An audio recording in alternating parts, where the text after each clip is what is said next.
F hub వారి P and the flea గచ్చిబౌలిలో December 15న రాహుల్ సిప్లిగంచే Oscar range live concert. For booking contact.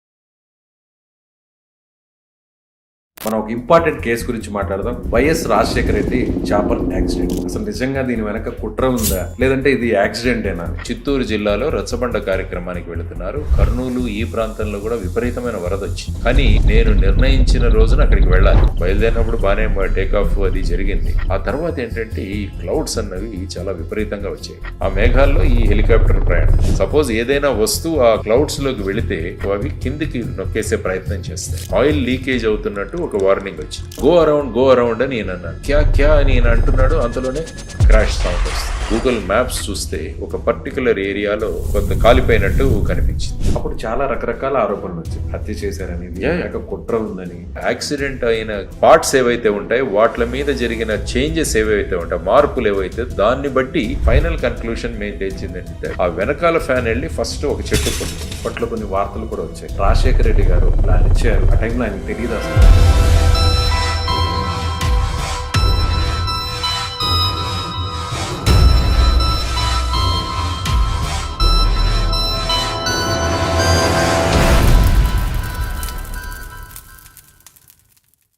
మన దేశంలో ఇటీవల జరిపిన అధ్యయనాల ప్రకారం 60 ఏళ్ల వయసు దాటిన వారిలో చాలామంది మోకాళ్ళ సమస్యలతో బాధపడుతున్నారు. అందులో మోకాళ్ళ చిప్పులు అరిగిపోయి చాలామంది సర్జరీకి వెళ్తున్నారు. అయితే సర్జరీయే దిక్కు అనుకునే వారికి ఎపియాన్ పెయిన్ క్లినిక్ ఒక శుభవార్త చెప్పింది. ప్లాస్మా థెరపీ ద్వారా ఈ సమస్యకు చెక్ పెడుతుంది. సో ఇమీడియట్గా ఈ సమస్యతో బాధపడేవారు ఈ కింద నెంబర్కు కాల్ చేయండి. నమస్తే. తెలుగు రాష్ట్రాల్లో ఈయన గురించి తెలియని వారు ఎవరు ఉంటారు? సిబిఐ జాయింట్ డైరెక్టర్గా అనేక కేసుల్ని ఇన్వెస్టిగేట్ చేశారు లక్ష్మీనారాయణ గారు. మనం ఒక ఇంపార్టెంట్ కేసు గురించి మాట్లాడదాం. అదే YS Rajasekhara Reddy chopper accident. Sir నమస్తే. సార్ నమస్తే సార్. అప్పుడు ఆ టైంలో అందరికీ రకరకాల అనుమానాలు ఉన్నాయి. అసలు నిజంగా దీని వెనక కుట్ర ఉందా, లేదంటే ఇది యాక్సిడెంటేనా అని. సో ఆ కేసును మీరు ఇన్వెస్టిగేట్ చేశారు. దాని గురించి ఒకసారి డీటెయిల్గా మాకు. మామూలుగా హెలికాప్టర్స్ తీసుకుని వారు ఐ థింక్ 2 సెప్టెంబర్ అనుకుంటాను చిత్తూరు జిల్లాలో రచ్చబండ కార్యక్రమానికి వెళుతున్నారు. ఆ సమయంలో మీరు చూసుకుంటే వర్షాలు విపరీతంగా, తర్వాత వచ్చేసి క్లౌడ్స్ అన్ని కూడా ఉండే, మేఘాలన్నీ కూడా మేఘావృతమైంది. క్యూములోనింబస్ క్లౌడ్స్ అనేవి ఇవి. అప్పుడు ఏమైందంటే బేసిక్ గా అప్పుడు చూసుకుంటే అదే రోజు కర్నూలు ఈ ప్రాంతంలో కూడా విపరీతమైన వరద వచ్చింది. కానీ వారు నేను నిర్ణయించిన రోజున అక్కడికి వెళ్ళాలి. ఎందుకంటే రచ్చబండ అనే కొత్త కార్యక్రమాన్ని ప్రారంభిస్తాను కాబట్టి నేను వెళ్ళాలి. పైలట్స్ వీళ్ళు కూడా క్లైమేట్ ఏదైనా సరిగా లేకున్నప్పుడు దాన్ని ఇండికేట్ చేయాల్సిన అవసరం. ఎయిర్ ఫోర్స్ లో పనిచేసిన వాళ్ళ ధోరణి ఎలా ఉంటుందంటే ఛాలెంజ్ ఏదైనా ఉంటే దాన్ని ఎదుర్కోవాలి. బయలుదేరినప్పుడు బాగానే టేక్ ఆఫ్ అది జరిగింది. ఆ తర్వాత ఏంటంటే ఈ క్లౌడ్స్ అన్నవి చాలా విపరీతంగా వచ్చాయి. ఆ మేఘాల్లో ఈ హెలికాప్టర్ ప్రయాణం. ఎందుకంటే మామూలుగా మేఘాల్లో ఒక విమానం ప్రయాణించినప్పుడే చాలా టర్బులెన్స్ వస్తుంది. ఇది చిన్నది క్యూములోనింబస్ క్లౌడ్స్ అని ఉంటుంది. ఆ క్లౌడ్స్ ధోరణి ఏంటంటే సపోజ్ ఏదైనా వస్తువు ఆ క్లౌడ్స్ లోకి వెళితే ఏమవుతుందంటే అవి కిందికి నొక్కేసే ప్రయత్నం చేస్తాయి. అప్ అండ్ డౌన్ చేస్తాయి, దాన్ని కిందికి నొక్కేస్తాయి. తర్వాత ఏంటంటే ఆయిల్ లీకేజ్ అవుతున్నట్టు ఒక వార్నింగ్ వచ్చింది. దాని గురించి మాన్యువల్ లో చూడు అని చెప్పి ఆయన కో పైలట్ కి చెప్తున్నాడు. ఆ బ్లాక్ బాక్స్ లో ఈ కన్వర్జేషన్ క్లియర్ గా ఉంది. ఆ తర్వాత ఏమైందంటే సడన్ గా కో పైలట్ గారు వెంటనే ఒక పెద్ద ఇది చేశారనమాట. గో అరౌండ్ అంటే ఈ పైలట్ భాషలో సాధారణంగా ఏంటంటే ఫర్ ఎగ్జాంపుల్ ఒక హెలికాప్టర్ హెలిప్యాడ్ లో ల్యాండ్ అవుతుంది అనుకుంది. కింద ఏదో ఒక ఆవు లేకుంటే కుక్క వచ్చింది అనుకోండి. అప్పుడు ఏం చేయాలంటే సడన్ గా ఈ హెలికాప్టర్ ను పైకి లేపుతారు. ఆ ప్రక్రియని గో అరౌండ్ అంటారు. సో అలా గో అరౌండ్ అని నేను అన్నాను. క్యా అని నేను అంటున్నాడు, అంతలోనే క్రాష్ సౌండ్ వస్తుంది. సో అది అక్కడ పౌరాల గుట్టలో క్రాష్ అయిపోయింది. తర్వాత ఆచూకీ తెలియలేదు. మొత్తం రాష్ట్రం అంతా కూడా వారు మళ్ళా తిరిగి వస్తారు, ఏమైందో తెలియలేదు. మళ్ళా అనేక విషయాలు టీవీలో చూస్తే ఆయన ఎక్కడో దిగారని, అక్కడ ఎవరో పోయేవాళ్ళు ఎవరో కలిశారు, వారిని అక్కడి నుంచి బయటికి తీసుకొస్తున్నారు. ఇలా రకరకాలుగా మనం చూసాం, మేము కూడా వాచ్ చేస్తున్నాం. ఆ తర్వాత గూగుల్ మ్యాప్స్ చూస్తే ఒక పర్టికులర్ ఏరియాలో ఆ అడవిలో ఏదో కొంత కాలిపోయినట్టు కనిపించింది.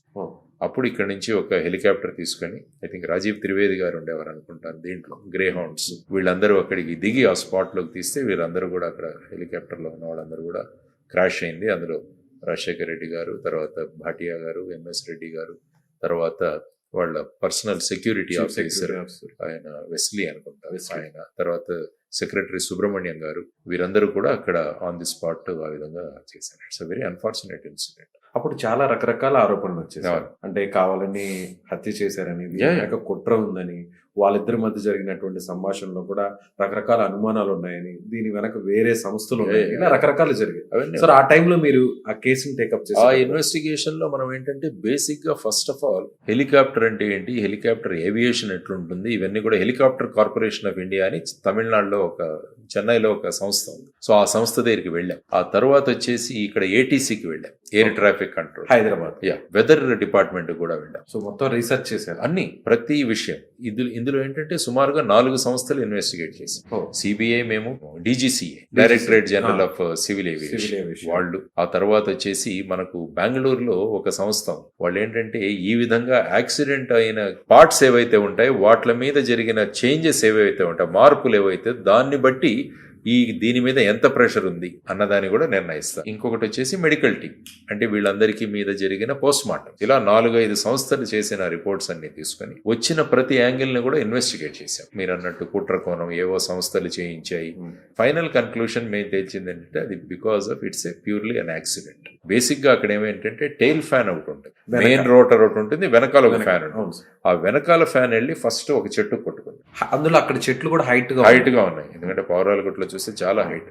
సో అది కట్ అయ్యేసరికి టోటల్ హెలికాప్టర్ టర్న్ అయ్యి ఆ క్యూములోనింబస్ క్లౌడ్స్ ప్రభావం వల్ల అది ఆల్రెడీ కిందికి వచ్చేసింది. వాళ్ళకి తెలియలేదు ఎక్కడ ప్రయాణం చేయాలి, అంత దట్టంగా ఉంది సార్ ఆ క్లౌడ్.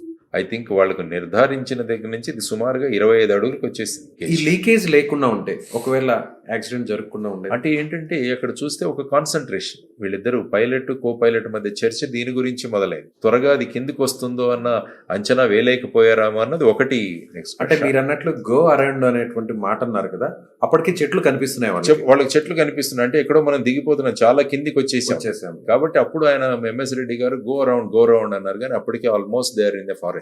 సో రావడం వల్ల వెళ్ళిపోయి ఎదురుగా ఉన్న కొండకు ఢీ కొట్టుకొని వాళ్ళు అక్కడ అన్ఫార్చునేట్ గా. ఎంత టైంలో జరిగిపోయింది సార్? ఎన్ని సెకండ్లు, ఎన్ని నిమిషాలు? కూడా ఒక ఫ్యూ సెకండ్స్ లో అయిపోయి ఉంటుంది అంతా కూడా. ఐ థింక్ 2-3 నిమిషాల్లోనే ఇది అయిపోయింది. ఎక్కడ రాజశేఖర రెడ్డి గారి వాయిస్ కానీ ఇక్కడ ఎందుకంటే అది కాక్పిట్ ఎలా ఉంటుందంటే ఉంటుంది, తర్వాత ప్యాసింజర్స్ కు విడిగా ఉంటుంది, ఆ మధ్యలో బ్లాక్ ఉంటుంది. వెదర్ వల్లనే మెజారిటీ ఆఫ్ ది యాక్సిడెంట్స్ అన్నవి జరుగుతాయి అన్నది. సో ఇది కూడా ఇట్స్ ఎ ప్యూర్ యాక్సిడెంట్ అన్నది అన్ని ఏజెన్సీస్ కన్క్లూడ్ చేసిన విషయం. Thank you sir. Thank you.